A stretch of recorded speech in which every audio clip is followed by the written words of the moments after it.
going on, everybody? Welcome to my little live stream. What's going on, Dennis and Justin Collins? I saw you today, John Doe. John's like, hey, Ope, when the hell are you going to start live streaming again? Well, we had that whole MLK thing going down, right? So took a little time from doing nothing. Is there anything better than taking a little time from doing nothing? My God. Chris from New Jersey. Sorry for being late. Had to order my Betty White candle. Nice. Very nice. What do you think that would smell like? I'm thinking the East River here in New York City, somewhere in late August with no wind a-blowing. I think that's what the Betty White vagina candle would be like. Would I consider doing a show with Ant and Jim again? No. Fuck no. No. Not even a thought. Hey, Ope, what's the most sentimental thing? Patrice? Oh, man, your Patrice O'Neal question went flying by. I'll tell you the best thing he ever told me, the sentimental thing I got to think about. But he taught me a very valuable lesson about comedy and humor. If you made jokes about some horrific topic, that means you didn't really give a shit about that topic in general. And I was always confused by that. And he was the one that really hammered the point home that you could take a topic very, very seriously and also make fun of that topic as well. And I think that's incredibly important to anyone that follows comedy and wants to protect comedy. Because as soon as you joke about something, like right now, you really can't joke about transgenders, although I did a bit on the last episode of the Opie Radio podcast. But that's a hot button right now, because then those people come after you and they think you don't take the transgender community seriously. And I think that's all horseshit, because I think to get complete acceptance as a group, you got to be able to make fun of yourself and laugh at yourself and laugh as a group. But Patrice really helped me fully understand all of that. What was your favorite O&A moment in the WNEW days, pre-XM, post WAAF? Wow, what was my favorite O&A moment? I don't know how much of that stuff is online. I know so much of the Sirius XM years are online, but those NEW years were so special. My favorite moment, man, I don't even know where to begin with that. I mean, it could be, having young girls come in and try out the lesbian couch. It could have been the time we fired a bottle rocket out of a girl's vagina. That was way up there. The 55-gallon drum challenge, the homeless shopping spree. I mean, meeting George Carlin for the first time. These are things that are just popping in my head. I'm sure I'm missing some great ones. I don't know if I could pinpoint one moment, to be honest with you.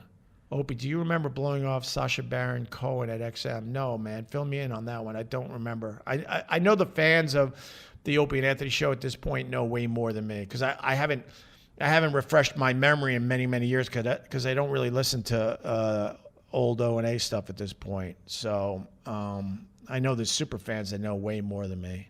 Are you surrounded by great beer empties right now? Thanks for bringing the funny, brother man. What's up, Sexton Hardcastle? I know you.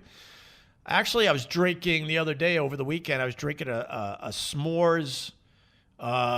This thing, look, I'm not promoting it because I didn't like it.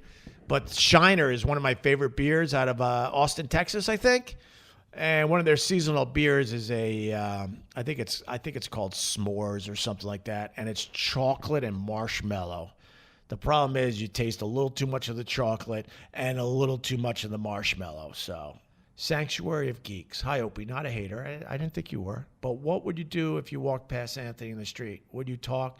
You're both New York City based. Surely it will happen at some point. I really don't want to run into him whatsoever, to be honest with you. Have no desire. Whatever. I honestly, I don't want to get into that tonight. But I don't know what I would do. There's just too much shit that has happened.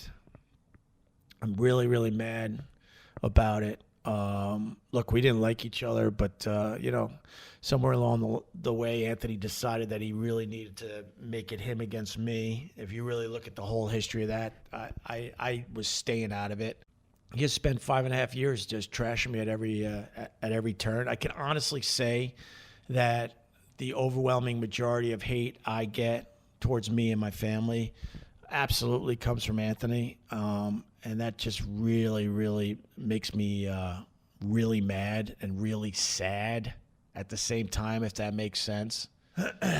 So I honestly I hope I don't just casually walk past him in New York City. So I just like to try to remember the good over the bad. It's not easy sometimes, but that's the answer. I hope that answered your question.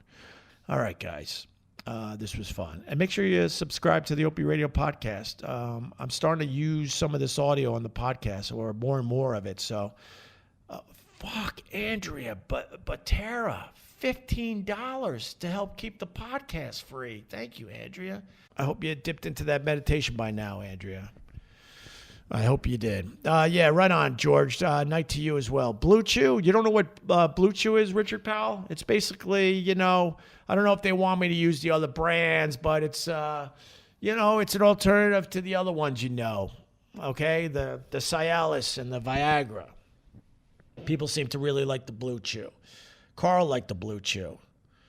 There was one time at the Creepy Cabin, a lot of you guys that are regulars to my podcast, we laughed like idiots for like 10 minutes straight because Carl had a few Blue Chews laying around and he wanted us to take them and just podcast with boners. And I'm kind of bummed I didn't do that, man. I would just have one more memory with my pal Carl as we sat at the Creepy Cabin with boners podcasting, drinking Founders. Jesus. Oh, he was a special human being. All right, Spider. God bless you too, buddy. My definition of God is very different, though. It's not based on organized religion. It's not based on organized religion. But I believe in something. How did I make this uncomfortable, Ron B? Now we're all going to wait for you. How did I make this uncomfortable? Oh, because of the boners and podcasting? It's not gay if you're just going for laughs, right? All right, man. Boo, boo, boo, boo, boo, boo, boo. Opie Radio. Boo, boo, boo, boo, boo, boo, boo. Boom, boom, boom, boom. Boo, boo, boo, boo, boo, boo. Boo, boo, boo, boo, boo,